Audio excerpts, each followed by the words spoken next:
Isso. São os 6 e pouco de aposentadoria, mais os 20 que a minha mulher recebia, que passou para 30, mas ela não recebeu nenhum de 30 porque morreu antes. Uhum. Mais ou menos, então, 26 mil, é isso? Não, pode dar 30 mil. 30 mas mil reais tem mensais. mais porque tem doação para meus filhos. Uhum. É porque eu não tenho... Não, mas o senhor, pessoalmente, só quero saber isso. Eu poderia chegar a quanto? 50 mil? Tá, 50 mil reais mensais. Eu não sei, eu tô tentando chutar aqui, doutor. Tá, aproximadamente... Eu posso depois mandar por escrito, sabe, o que... Tá, é porque é importante, porque o juiz precisa fixar disso. O rendimento fixo que eu recebo todo mês é esse, são 6 e pouco da anistia e era 20, agora passou para 30. 26 mil, a então. empresa Lewis que paga. Tá, 26 mil reais. Depois o advogado manda para o senhor aí Tá. o total do rendimento das doações. Tá bom. Estado civil viúvo, tá? 4, nenhum menor de idade. Tá. Grau de instrução do senhor. Grau de instrução. Um curso primário e um curso técnico. Tá. Curso primário e curso técnico.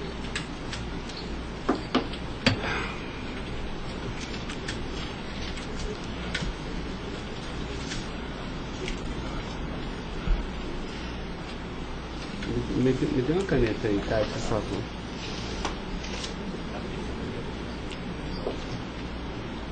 Pode gravar, Caio. Senhor Luiz Inácio, eu vou pedir então ao senhor para responder agora as perguntas no microfone, porque a partir desse momento a audiência vai ser gravada, tá?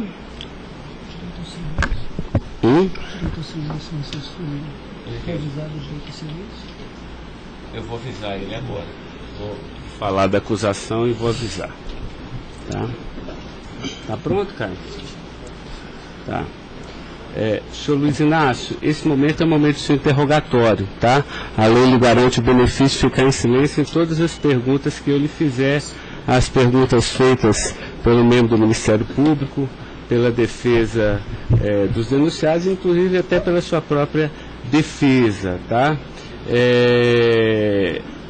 Existem 2 denúncias aqui nessa ação penal, envolvendo Delcídio do Amaral Gomes, André Santos Esteves, Edson de Siqueira Ribeiro Filho, Diogo Ferreira Rodrigues, Luiz Inácio Lula da Silva, o senhor, José Carlos Costa Bunlai e Maurício Barros Bunlai, tá? E em síntese, a denúncia fala da existência de uma organização criminosa, tá? Pelo menos do dia 1º de fevereiro de 2015 até 20 de novembro de 2015. E a denúncia narra que todos esses denunciados teriam se esforçado para evitar ou para menos modular e conseguiram retardar a celebração de um acordo de colaboração premiada entre o Ministério Público Federal e Nestor Severo, tá? Depois a denúncia narra que um crime de patrocínio infiel, tá? Cometido pelos denunciados também, e de exploração de prestígio, tá? Bom, o senhor tem conhecimento desses fatos, tá? Né? Eu lhe pergunto, esses fatos que são descritos na denúncia são verdadeiros, falsos? Eu queria que o senhor fizesse uma explanação cronológica do que aconteceu e envolvendo a sua pessoa. Os dados são falsos. Eu queria aproveitar a oportunidade, doutor Ricardo, para dizer ao senhor que eu faço política desde os 23 anos de idade. Comecei em 1968 pelo movimento sindical. Depois fizemos as greves mais importantes desse país, depois do regime militar. Depois resolvemos que o sindicato já era muito limitado para a luta democrática desse país, resolvemos criar um partido político.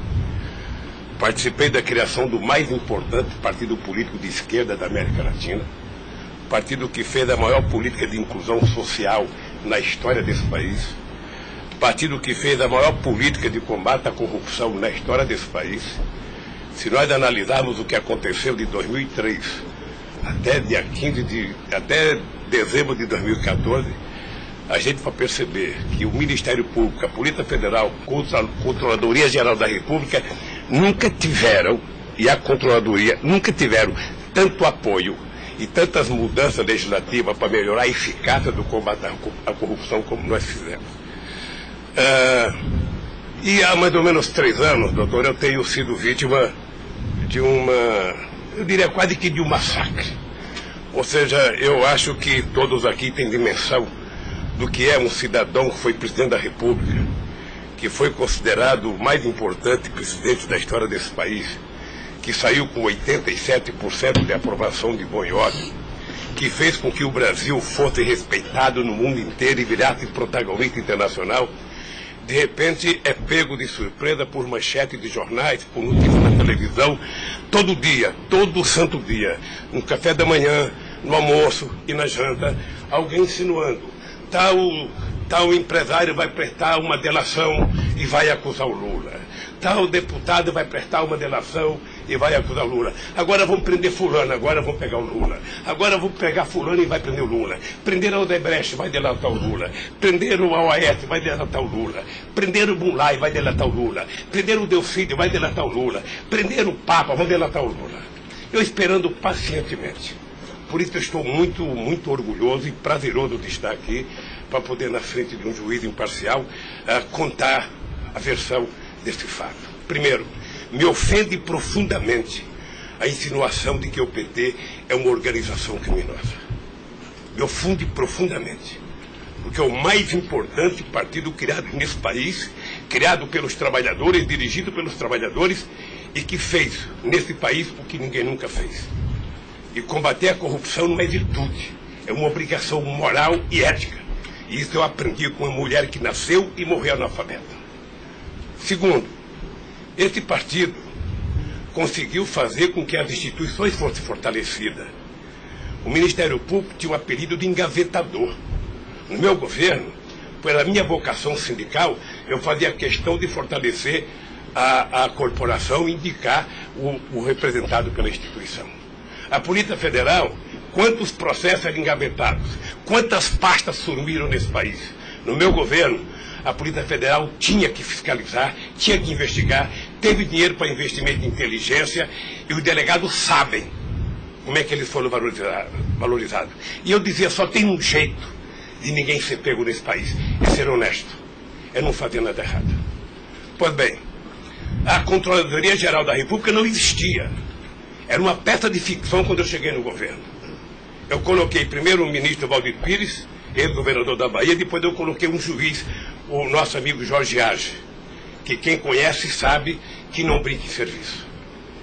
E ele sabe que a ordem que ele recebeu é o seguinte, olha, tem que controlar e tem que fazer com que as pessoas saibam que honestidade não é mérito, é obrigação.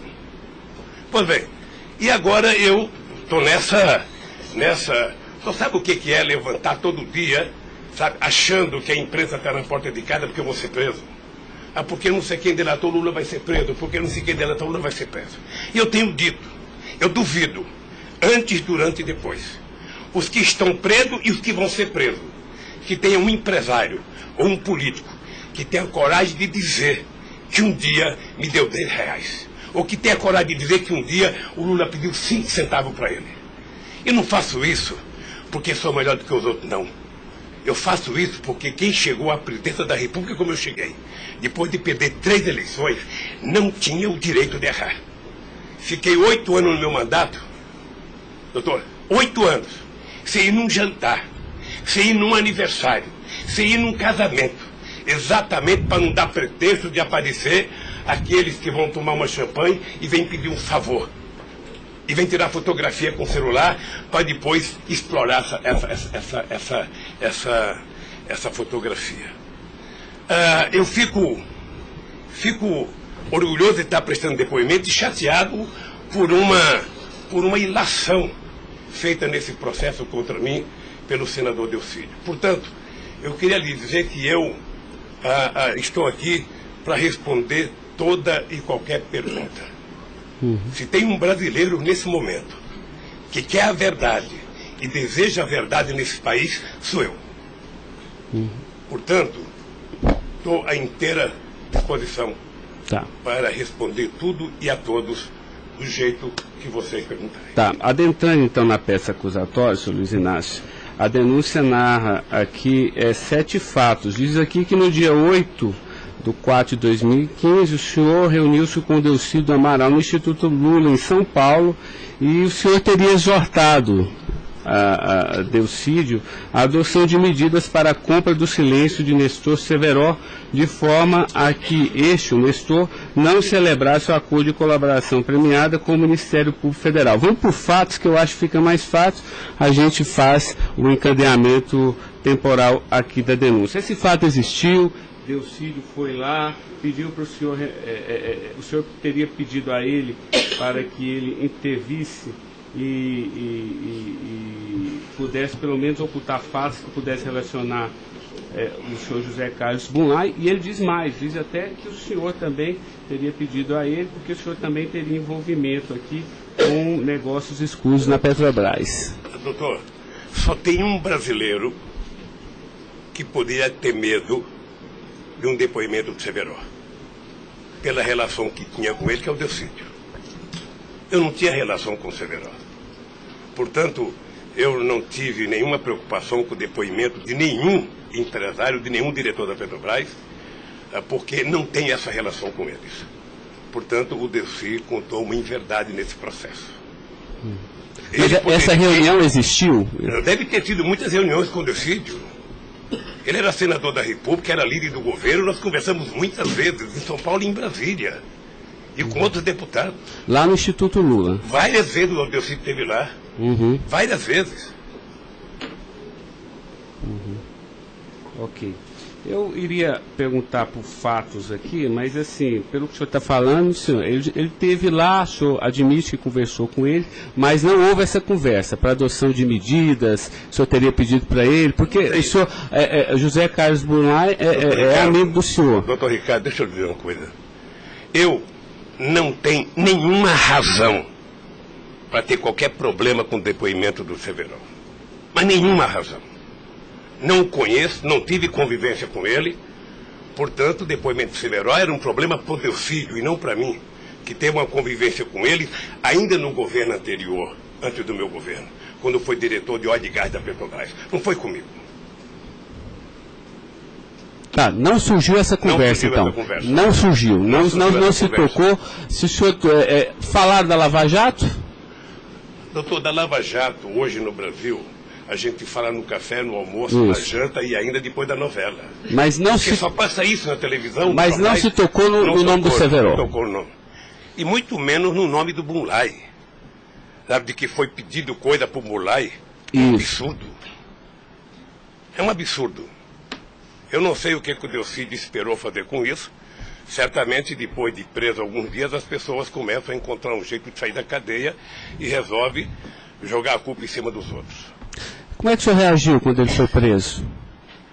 Eu tive uma reação que eu sei que ele não gostou, quando ele citou que o juiz da primeira corte, do Superior Tribunal, ele tinha conversado com ele. Eu disse, esse cara é um imbecil, tá? Porque mas nem na morte você citaria se você teve ou não uma conversa com a Suprema Corte sobre um processo.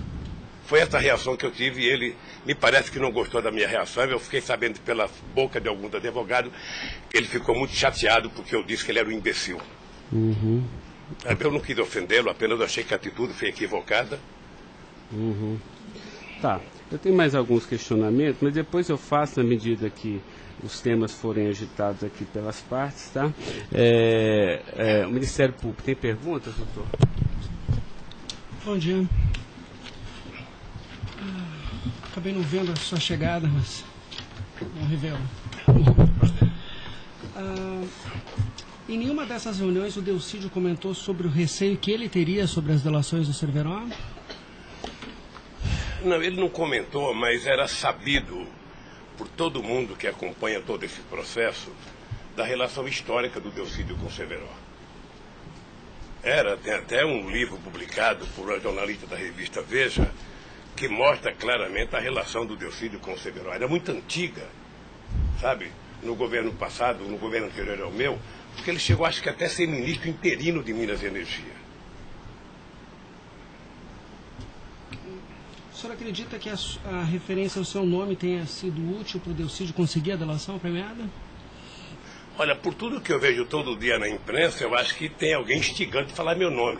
Eu fico sabendo de notícias, não sei se é verdade, nos blogs, nos colunistas, de que todo dia alguém vai prestar depoimento e fala o nome do Lula, cita o nome do Lula, cita o nome do Lula. Eu canso de ouvir isso todo santo dia, sabe? É bem possível que eu vi uma entrevista dele na Globo News que parecia que tinha recebido o prêmio Nobel da delação, a disfarçatez, sabe? Como ele estava se desenvolvendo, eu fui no Roda Viva. Ou seja, depois que fazem a bobagem que fez, se é que fez, ele teria que jogar nas costas de alguém. Primeiro, sabe, a minha relação com o Delcídio era uma relação institucional. E ele sabe disso. Voltando um pouco, o senhor poderia explicar a sua relação com o Bunlai? Veja, eu conheci o Bunlai na campanha de 2000. O PT governava o estado do Mato Grosso do Sul. E eu precisava fazer uma gravação para um programa de televisão da campanha para falar com o setor do agronegócio. E aí o governador do PT disse que tinha um amigo lá e me levou na fazenda dele, me parece que em Miranda. E eu fui nessa fazenda, uma boa fazenda. Até depois eu fui pescar nessa fazenda, fiquei 4 dias no Rio Miranda, não peguei nenhum peixe. Mas gravei um programa, foi um programa de sucesso. Depois eu ganhei as eleições e depois estabeleci uma relação com o Zé Carlos Bunlai. Qual o conhecimento ou participação que o senhor teve na questão do empréstimo do Banco Chain ao PT que teria sido feito com a intermediação do Bunlai? Eu não, já disse isso, eu não tenho nenhum... Fiquei sabendo de que o Bunlai tinha feito o empréstimo pela imprensa. O senhor teve conhecimento de que para quitar esse empréstimo houve a contratação pela Petrobras da empresa Chain Engenharia na questão Fiquei sabendo também pela imprensa e me parece que numa pergunta que o Ministério Público já me fez. Após esses fatos sobre a saída do Cerveró do posto da diretoria da Petrobras, há uma informação na denúncia relativa a divisões de indicações por partido de diretorias na Petrobras. Diretoria de abastecimento seria normalmente indicada pelo PP, diretoria de serviços pelo PT, diretoria nacional pelo PMDB. O senhor tem conhecimento disso? Veja, deixa, doutor Ivan, dizer uma coisa que me parece que está virando costumeiro isso no depoimento, que é a falta de compreensão do que significa um governo de coalizão em qualquer parte do mundo. E parece que tem pessoas com dificuldade de compreender isso.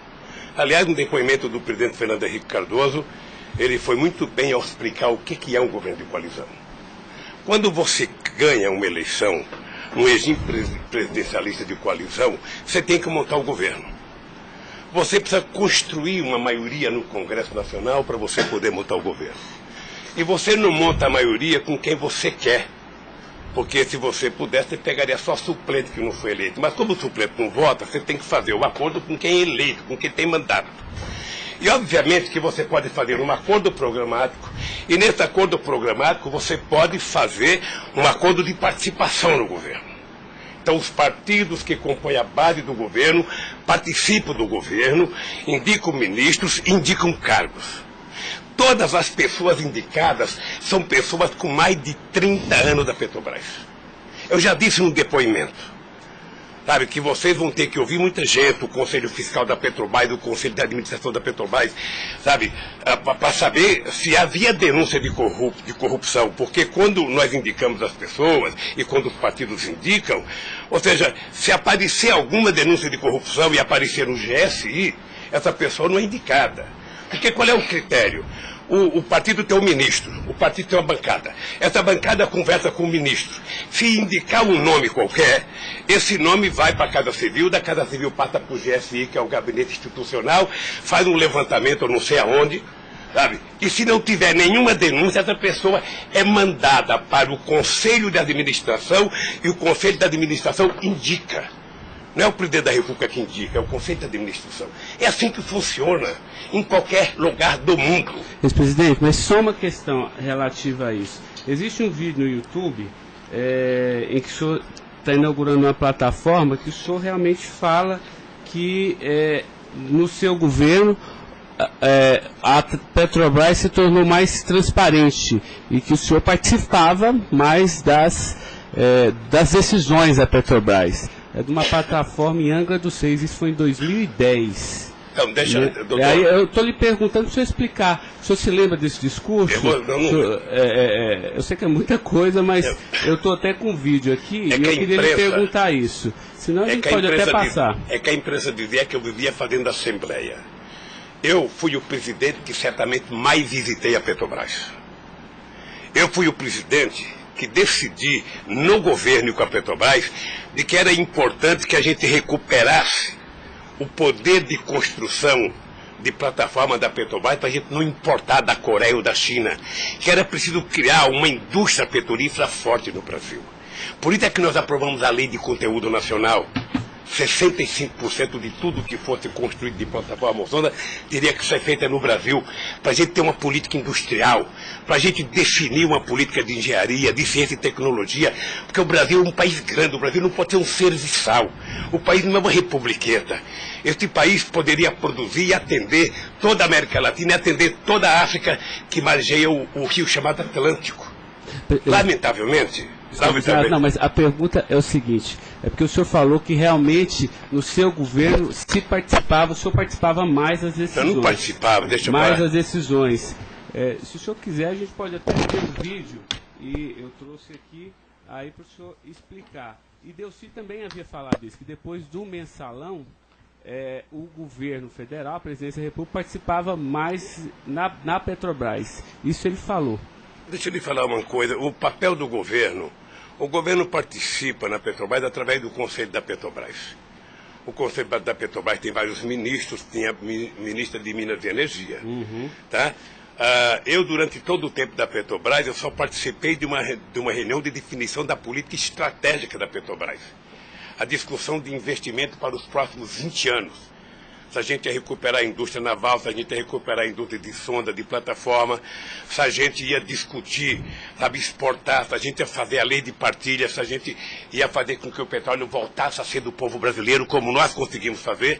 Nessas decisões estratégicas eu participei de uma reunião. Tá, mas de cargo então não. De cargo não. Porque tem o Fernando Soares que fala que o senhor realmente definia também essas questões. Não definia cargo. Quando havia briga no PMDB, ou quem decidia, se não se decidir, era o senhor que realmente... Deixa eu lhe dizer uma coisa para o senhor. O presidente não indica cargo na Petrobras. O presidente recomenda ao Conselho da Petrobras a indicação de tal pessoa indicada por tal partido político a partir da capacidade técnica das pessoas. É assim que funcionava no governo anterior, é assim que funcionava certamente no governo militar, é assim que deve funcionar hoje. É assim que deve funcionar hoje.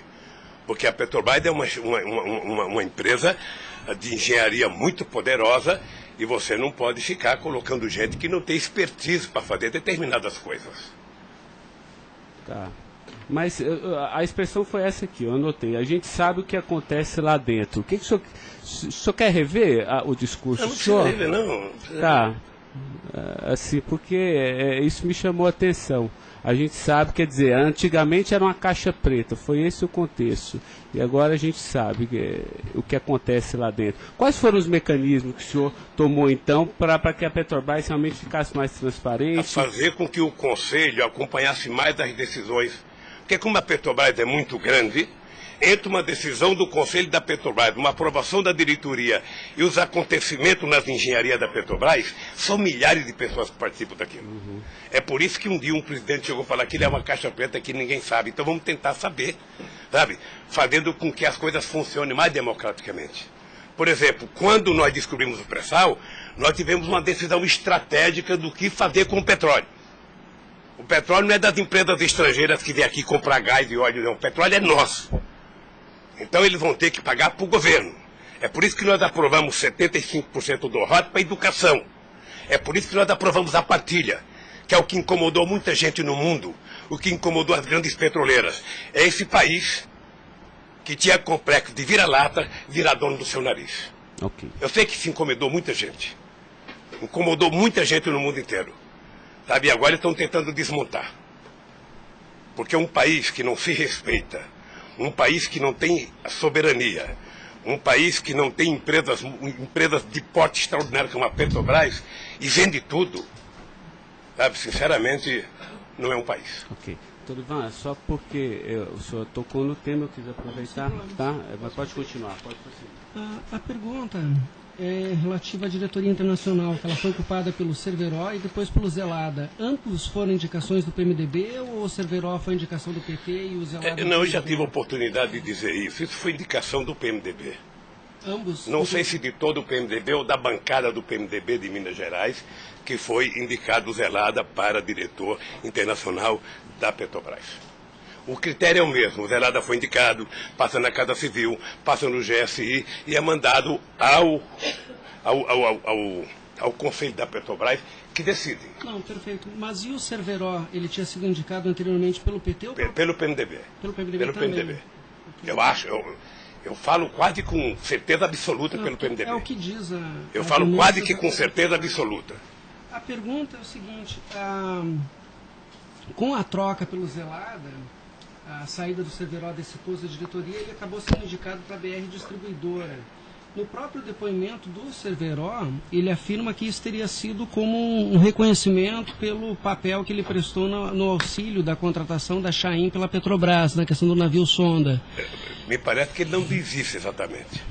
Me parece que ele utiliza a palavra acha que foi isso. É diferente de dizer que ele disse. Ou seja, ele acha que foi isso. Deixa eu lhe falar uma coisa. Eu não conheço o Cerveró. Conheço agora que ele ficou famoso. Tá? Quando eu vi o Cerveró, eu vi a en passant em reuniões coletivas. Portanto, eu não tinha nenhum interesse de tirá-lo e nenhum interesse de colocá-lo. Nenhum interesse. Para mim, se uma força política que compunha o governo indicasse ele ou outra pessoa e tecnicamente ele fosse reconhecido pelo conselho da empresa que o indicou, para mim estava perfeito. E veja, durante todo esse período não houve uma única denúncia contra nenhum deles. A denúncia começou a acontecer porque o juiz Moro começou a fazer escuta durante 8 anos num bandido chamado Rousseff, e aí então, em 8 anos dá para pegar alguma coisa. Pegou esse negócio. O senhor tem conhecimento de quem teria feito a indicação do nome do Cerveró para a BR Distribuidora? Se foi algum partido? Eu não sei se foi um partido ou se foi através do Zé Eduardo Dutra, que devia ter relação com o Cerveró, porque ele tinha sido presidente da Petrobras. Ele deixou de ser presidente da Petrobras e foi ser presidente da BR.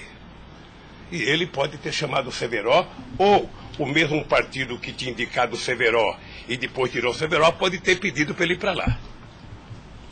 Eu suponho que seja isso. Ok. O senhor conversava com certa frequência com o Bulay por telefone, dentro dessa relação de amizade? Não era meu amigo. Conversava com ele. Com que frequência o senhor... Não sei, querido. Sabe, ultimamente o Bulay andava com doença nos olhos, achando que ia ficar cego, estava passando muito tempo em Miami para se tratar, depois estava se tratando de um câncer. Sabe, eu sei que ele não andava bem nos últimos tempos, com problema de doença. Porque a denúncia cita algumas ligações de um telefone que pertenceria ao Instituto Lula. O senhor utilizava esse telefone do Instituto Lula para conversar com o Bulay também, ou normalmente só o seu celular? Mas qual é o crime do Bulay ligar para mim? Não, eu estou tentando esclarecer os fatos, presidente. Eu conversava com o Bulay, tinha um profundo respeito pelo Bulay, um profundo respeito. O Bulay sabe perfeitamente bem que a relação que ele tinha comigo não permitia que discutisse qualquer negócio, porque eu não levo para casa ninguém para discutir negócio. O negócio eu discutia no palácio. Mas o senhor sabe se ele utilizava o nome do senhor? Porque o Salim Chain e o Fernando Chain confirmam que José Carlos Mulay disse que Luiz Inácio Lula da Silva interveio na contratação da Chain pela Petrobras. Está descrito na peça do Ministério Público. Doutor, se o senhor soubesse quanta gente usa o meu nome em vão, de vez em quando eu fico pensando para as pessoas lerem a Bíblia, para não usar tanto meu nome. Não. Tem gente que faz campanha financeira em meu nome, tem gente que é candidato em meu nome, tem gente que faz panfleto dizendo que eu estou apoiando, tem gente que coloca a fotografia minha dizendo que eu estou apoiando ele, sabe? Não tem como fazer isso. Se alguém falou, sabe? Se alguém falou, somente o Zé Carlos Bunlai pode provar isso, ou o Chaim na frente dele. Eu duvido que o Zé Carlos Bunlai, ou algum outro empresário, ou algum outro, desses que já prestaram depoimento, diga que um dia eu chamei ele para conversar sobre tal coisa, sobre qualquer coisa. Sabe por quê, doutor? Porque eu tinha noção de que o único jeito de eu governar esse país dignamente era não permitir qualquer promiscuidade na minha relação com os agentes empresariais ou os agentes políticos. Desculpa, a afirmação seria que o senhor estaria abençoando o negócio da Chaim pela Petrobras. O senhor não... Nem abençoando, nem amaldiçoando, porque eu não sabia. Sem mais perguntas, excelência. A defesa, então, a sua defesa vai ser a última a perguntar. A sua defesa de Delcídio Amaral.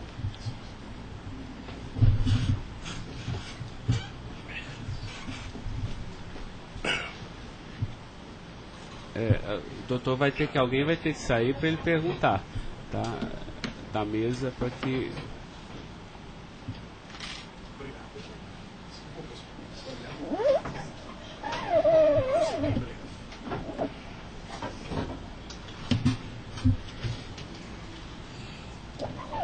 Bom dia. Bom dia. O senhor já mencionou que, de sua parte, não haveria nenhum receio na delação de Nestor Cerveró. A indagação que eu faço é se, da parte de Bunlai, seu amigo, se ele lhe confidenciou algum receio da delação do Cerveró. Nunca. Nunca. Nunca. Ele mencionou se conhecia o Cerveró? Quem, o Bunlai? O Bunlai. Não, nunca falou comigo do Cerveró. Nunca? Nunca falou comigo do Cerveró. E nem tampouco o senhor soube se ele... Quem falava comigo do Cerveró era o Delcídio. Que era amigo do Cerveró. Amigo do filho do Cerveró. Perfeito.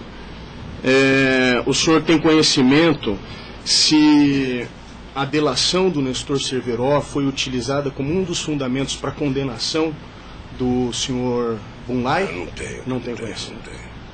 Tá certo. Eram só essas as indagações. Excelência, muito obrigado. Obrigado, senhor ex-presidente. A defesa de André Esteves tem questionamentos? Não tem? A defesa de Edson Siqueira Ribeiro Filho.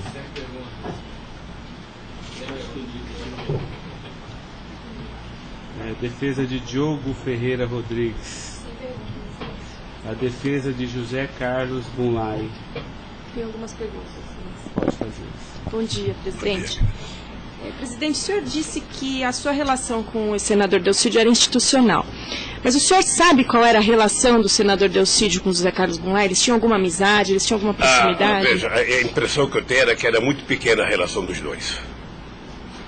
E parece que o José Carlos Bunlai não tinha muita relação com o Delcídio. E com a sua mulher, dona Marisa, qual era a relação do José Carlos Bunlai? Eles tinham amizade? A mesma que comigo. O aniversário da sua ex-mulher? Quando ela fazia aniversário? Ele ia no aniversário da minha mulher. Mas o dia do aniversário dela? Dia 7 de abril. O senhor sabe se ele fez alguma ligação para ela no aniversário dela? A ligação do dia 7, eu já fiquei sabendo da ligação do dia 7. Bem. É o mínimo que eu esperava dele, que ele ligasse para ela para dar os parabéns. É só isso, obrigada. Tem alguma pergunta? Tá. A defesa de Maurício Bunlai. Sem questionamentos. A defesa de Luiz Inácio Lula da Silva. Sem perguntas, excelência. Tá. Só mais uma questão, Luiz Inácio. A denúncia sempre fala do Instituto Lula. Eu queria que o senhor falasse um pouquinho a finalidade do Instituto Lula. Eu tirei pelo site a missão. Me parece que o senhor desenvolve projetos na África também, né, com finalidade de erradicação da extrema pobreza, da fome, acesso à educação, promoção da igualdade, mas também é um local que o senhor também chama as pessoas para discutir política. Delcídio falou que o senhor o convidou para ir lá quando ele era líder do governo. Explique para mim o Instituto Lula. Eu não sei se você sabe, a Receita Federal fez uma devassa no Instituto para saber se ele está cumprindo com a sua obrigação institucional. Veja, eu quando deixei a presidência da República, eu falo isso apenas com o objetivo de explicar. Muita gente pode achar que eu sou arrogante, eu sou petulante. O doutor Ivan, no primeiro depoimento, eu disse isso para ele. Mas ou seja, crime, viu? quando eu deixei a presidência da República, por conta do povo brasileiro, eu tinha sido presidente, quase que o presidente mais importante do mundo nos 10 primeiros anos do século XXI. Esse país virou protagonista internacional. Esse país passou a participar do G8, coisa que nunca participava. Esse país ajudou a construir o G20. Esse país participava do BRICS com muita importância. Esse país participava do IBAS entre Brasil, África do Sul e Índia. Esse Brasil criou a Unasul, criou a CELAC, onde pela primeira vez a gente fazia uma reunião da América Latina sem participação dos Estados americanos. Esse país não deixou a ALCA entrar aqui. Esse país construiu o Conselho Nacional de Defesa para se contrapor à 4ª Frota Americana, depois que nós conseguimos o pré-sal, que eles reinauguraram a 4ª Frota. Nós criamos o Conselho de Defesa. Então, nós fizemos a maior política de inclusão social da história desse país. 36 milhões de pessoas saíram da extrema pobreza e 40 milhões ascenderam à classe média. Isso é uma Argentina, isso é uma Colômbia. A bancarização do povo pobre foi com 70 milhões de pessoas entraram no sistema financeiro. É uma Colômbia e uma Argentina junto. Tudo isso em 12 anos. Olha, eu saí da presidência e eu queria fazer com que a América Latina e a África adotassem as políticas públicas que nós adotamos no Brasil. O programa Luz para Todos. O programa PA, que era a compra de alimento para o pequeno produtor. O Minha Casa Minha Vida. O Bolsa Família. O aumento do salário mínimo. Durante 12 anos, todos os funcionários públicos tiveram aumento nesse país. Houve reajuste de carreira, houve aumento do salário mínimo. Aumentamos as exportações, aumentamos o mercado interno, numa demonstração de que o pobre não era problema. O pobre era a solução. Eu gostava de ir para a África para dizer para os presidentes. Uma vez até fiquei com medo de Angola. Porque eu, depois da minha palestra, eu me dei conta da quantidade de general que tinha lá dentro. E eu falei o seguinte, é preciso diminuir o dinheiro das Forças Armadas e colocar dinheiro para os pobres. Porque o pobre não entra no orçamento. O Poder Judiciário entra, quer ter poder de pressão. Os sindicatos organizados entram. Sabe? Todo mundo entra, o pobre não entra. O pobre está lá desgraçado, abandonado, ninguém olha por ele. Agora, coloque ele no orçamento. Deixa ele começar a ir no shopping. Deixa ele começar a comprar carne, comprar iogurte, comprar meia, comprar sapato. Nesse país ficava incomodado porque pobre comprava dentadura com o dinheiro que a gente dava do Bolsa Família. E eu queria ensinar isso. Eu queria ensinar as pessoas a compreenderem que o pobre no Brasil e no mundo seria a solução se a gente desse a ele o mínimo necessário.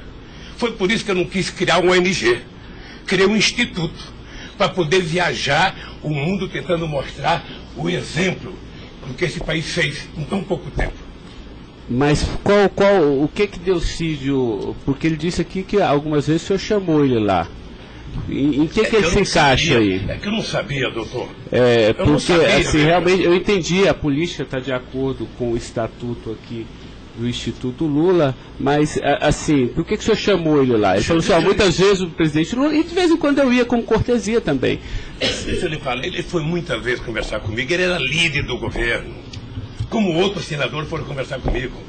Cada vez que o Delcídio ia no hospital, filho libanês, fazer um check-up ou uma consulta, ele falava, presidente, eu estou aqui no Síria, posso passar aí? Passa, meu filho.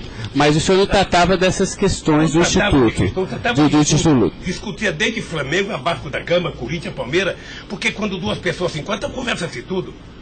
Mas não era política institucional do Instituto, isso que eu estou perguntando. Política institucional do Instituto, é que eu talvez tenha cometido o erro, sabe, que eu deveria ter alugado uma sede do lado. E quando eu discuti esse instituto, ficava numa cadeira, quando eu discutia outra coisa, mudava para outra cadeira. Eu achei desnecessário. Eu achei que a civilização não exigiria essa burocracia toda, porque tem uma coisa de burocracia. Eu sou o mesmo ser humano, eu sou presidente de honra do PT, eu sou ex-presidente da República, eu era presidente de honra do Instituto. Eu não decidi as coisas pelo Instituto. O Instituto é uma diretoria. Eu apenas estava lá, eu era a figurinha carimbada do Instituto. Era para ele fazer merchandising. Aqui o Lula. Vai conversar com o Bill Clinton, fala com o Lula. Vai conversar com o Tony Blair, fala com o Lula. Vai conversar com o Chirac, fala com o Lula. Vai conversar com o Angela Merkel, fala com o Lula. Sabe, eu tive o prazer, doutor Cláudio, de ser o ex-presidente da República, que em todas as viagens do mundo que eu fiz, depois de deixar a presidência, era recebido pelos presidentes. Esse era o status quo do Brasil. Hoje nós estamos numa situação em que o presidente não tem coragem na Bolívia. Então o país, que era um motivo de orgulho, virou um motivo da tristeza. Pela pequenez que esse país tomou dimensão nos últimos anos. Não, eu não estou emitindo nenhum juízo de valor, mas assim, o que eu quero saber é o seguinte: o senhor também chamava pessoas como o líder do Delcídio para conversar sobre outros assuntos. Chamava dirigente sindical, chamava gente do LGBT, chamava negro, chamava índio, chamava todo mundo. Isso. Ali, eu vou dizer uma coisa, sabe qual é o apelido do Instituto? Sabe? Não sei, nunca fui. Posto Ipiranga. Lamentavelmente é assim. Mas não é por causa do Instituto, é por causa do personagem. Sabe? Então todo mundo fala, tem problema em tal lugar? Posto Ipiranga. Tem problema em tal lugar? Posto Ipiranga. E sabe que eu tenho orgulho disso. Eu tenho muito orgulho de fazer 36 anos que eu deixei o movimento sindical e ainda sou amigo de todos os sindicalistas, de todas as correntes, da Força Sindical à CUT. Sou amigo de todos os partidos políticos. Então, se isso é um pecado, se isso é um erro jurídico, se isso incomoda o Ministério Público, a Polícia Federal, sei lá quem, eu vou alugar uma salinha na porta e sento lá e atendo e vou deixar em paz, porque não é possível. Não é possível, sinceramente, doutor, sinceramente, eu quero lhe agradecer a oportunidade de vir prestar esse depoimento. Porque eu estou com muita coisa na garganta para falar. Eu estou cansado de ver procurador dizer que não precisa de prova, que ele tem convicção. De juiz dizer, eu não preciso de prova, eu tenho fé, vou voltar com fé. Eu quero provas, alguém tem que dizer, qual é o crime que eu cometi, aonde que eu cometi. Chamar o PT de organização criminosa, se dependesse de mim, cada deputado do PT, cada vereador do PT, cada militante, abrir um processo para quem dizer, provar qual é a quadrilha. Porque eu estou cansado, doutor. 71 anos de vida, eu cansei. Cansei de ver as instituições que eu ajudei a criar desde a Constituinte para valorizá-las, desprestigiadas por comportamento pessoal. Gente que agora, gente que não pode abrir a geladeira, que vê uma luz já começa a dar declaração. Gente que liga o barbeador, começa a falar achando que é o microfone do rádio. Eu cansei disso. Eu sempre valorizei o Ministério Público. Eu sempre valorizei a Polícia Federal. E sempre valorizei o Poder Judiciário. Os ministros podem lhe dizer. Eu indiquei quase todos. Nunca pedi para eles um favor pessoal. E não peço. Porque a instituição tem que ser forte, não para me ajudar, para garantir a democracia desse país. Lamentavelmente, tem pessoas que não pensam assim. Eu, quando vejo um jovem procurador ir para a televisão falar 1h30 e depois dizer, não me peçam provas, eu tenho convicção, não dá, doutor. Não dá para aceitar isso como uma coisa séria nesse país que está jogando a cada vez mais a oportunidade de se transformar num país grande. Nós quase chegamos a ser a 5ª economia mundial. Quase chegamos. Por mediocridade não chegamos. Então eu lamento profundamente. Eu gostaria que meu depoimento fosse tudo numa semana só. Para mim poder desvendar os mistérios todos. E acabar com essa hipocrisia. Fulano vai prestar depoimento, fulano vai delatar, fulano vai não ter das contas, fulano, e o Lula vai ser citado. Quem sabe está na hora de chamar o dono da Globo, da Record, da Bandeirantes para prestar depoimento para ver se eles me delatam. Porque o que eles dizem que vão me delatar, eu duvido que tenham coragem de me delatar, porque não tem nenhuma prova e nunca conversaram comigo sobre qualquer crime. Doutor, eu aprendi a andar de cabeça erguida. E sabe que custa muito. Para quem nasce na elite, não precisa nada. Mas para quem vem lá de baixo, sabe, não deixar ninguém colocar cangaia no seu pescoço, não é fácil. Esses dias eu sei de uma história, de um depoimento, de um processo que eu abri contra uma jornalista, até vou contar isso que ninguém sabe aqui. E eu acusei uma jornalista que falou em qualquer país democrático do mundo, ela seria presa, porque ela falou de um presidente da República.